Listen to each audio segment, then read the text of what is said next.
L'an passé, à pareille heure, il y avait un homme pas mal plus nerveux qui se trouvait à ma droite. Il l'est un peu moins, probablement, plus en contrôle. Oui, toujours aussi Nicolas fébrile, Racine, chose certaine. Là, on est PDG. très... Je pense que c'est un privilège de pouvoir travailler avec l'équipe qu'on a puis d'organiser un événement d'envergure comme ça. Puis, très fébrile. Mais l'an passé, c'était votre premier. Oui, je suis d'accord. J'avais participé beaucoup à plusieurs festivals. J'ai vu l'autre côté de la clôture, mais vraiment, non, c'est un privilège. Je pense que c'est fantastique comme organisation, comme événement. Louis Bellavance, directeur de la programmation, maintenant que tout est en place, à moins de surprises, là, comment vous sentez-vous à ce moment-ci? Est-ce que vous, dans votre part du travail, vous dites moi, je l'ai livré, puis il suffit que les artistes donnent le spectacle? Ça serait le fun. C'est pas ça? Non, je pense pas que tout est en place. Il manque 3-4 tie-wraps, c'est sûr. C'est normal. On va poser des tie-wraps pendant quelques jours encore. C'est comme ça chaque année. Fait qu'il faut rester en éveil. Les annulations l'année passée, ça nous a couru après toute l'année. On en a eu seulement 2 cette année à date. C'est formidable. On espère qu'on va garder ce rythme-là, qu'il n'y en aura pas d'autres. Ensuite, évidemment, on va gérer de la météo à un moment ou à un autre. Mais la petite équipe des programmateurs, c'est sûr qu'on a un regard peut-être un peu différent où on travaille sur des projets pour 2025 beaucoup en ce moment. On s'apprête à voir des spectacles à apprécier. Mais ça, c'est 4 personnes sur pas loin de 1000. Ça en laisse encore pas mal pour qui le travail est devant et pas derrière. Donc, on est là pour supporter l'équipe. Nicolas, dans les nouveautés cette année, on a présenté un reportage récemment sur les immenses écrans. J'y suis allé cet après-midi. C'est dément, la taille de ça. Mais on a agrandi le site de l'intérieur. Comment on est arrivé à ça? Alicia nous disait qu'on a reculé la scène de 15 pieds à peu près. Voilà, dans le fond, ce qui s'est passé, c'est Louis avait une préoccupation de bonifier le service aux artistes. Donc, on a proposé de créer un village pour les artistes qu'on retrouve près du manège militaire. Donc, ça a fait en sorte qu'on a libéré de l'espace en arrière des scènes, notamment celle de la scène Belle.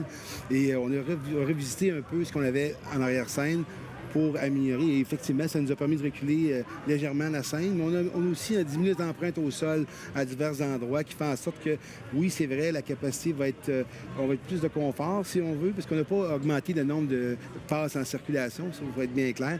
C'était vraiment d'améliorer le confort puis oui, gagner un petit peu d'espace. Mais fait que ça fait partie des choses qu'on priorise lorsque vient le temps de prendre des décisions. C'est améliorer le confort des festivaliers puis l'expérience en général.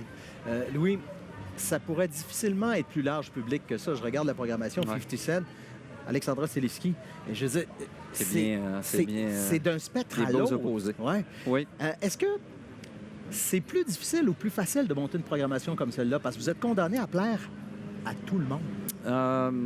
Sur la durée de l'événement, on est sur 11 jours. Si on essayait de faire un festival homogène, on manquerait de talent à un moment donné. Puis je pense que les gens s'ennuieraient à un moment donné. 11 jours, c'est un marathon. Là. Fait que c'est normal que les gens ne se retrouvent pas à chaque soir. C'est souhaitable. C'est aussi un ingrédient de la recette qui fonctionne de notre modèle d'affaires parce que ça permet à plus de gens à chaque soir d'être là. Si on avait du rock 8 soirs en ligne, on l'a vu dans d'autres années où on avait des fois 3 soirs de rock d'affilée, ça descend tout le temps. À un moment donné, les gens ont besoin de se ressourcer. Donc, on place ça pour permettre aux gens de se reposer et de partager le laisser-passer, ce qu'on a toujours encouragé et qu'on continue d'en encourager, pour ramener plus de gens le lendemain. Et ça fait des foules importantes. Et c'est ça, nous, qu'on vend aux artistes. On leur permet de jouer devant de grandes foules avec des installations de production exceptionnelles. Et ce mariage-là, il fonctionne probablement seulement dans ce modèle-là. Puis il y a beaucoup de choses qu'on pourrait regarder qui auraient toujours le même impact. Par exemple, monter le prix des laissez-passer pour contrer la revente, etc., etc. Mais tout ce qu'on touche au modèle, ça a toujours l'impact d'amener moins de gens sur le terrain potentiellement et d'enlever de la magie. Puis nous autres, ce qu'on vend aux artistes et au public, c'est cette communion-là incroyable de mettre plein de monde devant des installations grandioses et on fait avec des artistes grandioses. Et ce faisant, on fait des découvertes. Nicolas, tantôt, Louis a abordé l'ampleur de l'équipe du festival d'été. Puis je regarde la foule. J'ai le goût d'intégrer la foule dans l'équipe du festival d'été. Écoute, je peux pas être plus en accord avec vous. Là. Je le dis souvent, le festival, c'est beaucoup de choses. Oui, il y a l'équipe de Bleu Feu qui travaille fort et tout ça, mais les gens qui se présentent pour organiser avec nous ce festival-là, mais la foule contribue grandement. La foule, elle est festive, elle est très respectueuse aussi. On l'a vu l'année dernière, on a fermé en raison de météo à 2 reprises et la foule a collaboré. Fait que ça fait en sorte que c'est beaucoup moins complexe pour nous autres. Puis c'est un gros avantage qu'on a parce que la foule est respectueuse, puis c'est festive et respectueuse. Donc Regardez les gens qui rentrent, là. Non, tout à Il y a fait. des dizaines de milliers de personnes, ça se fait dans l'ordre, puis en espérant que ça... Les gens sont curieux, ils Ouais. prennent des chances, ils vont voir des trucs qu'ils connaissent pas sur toutes les scènes, font des découvertes. Ça fait des belles histoires ensuite parce que les artistes reviennent et on crée des belles histoires avec ça.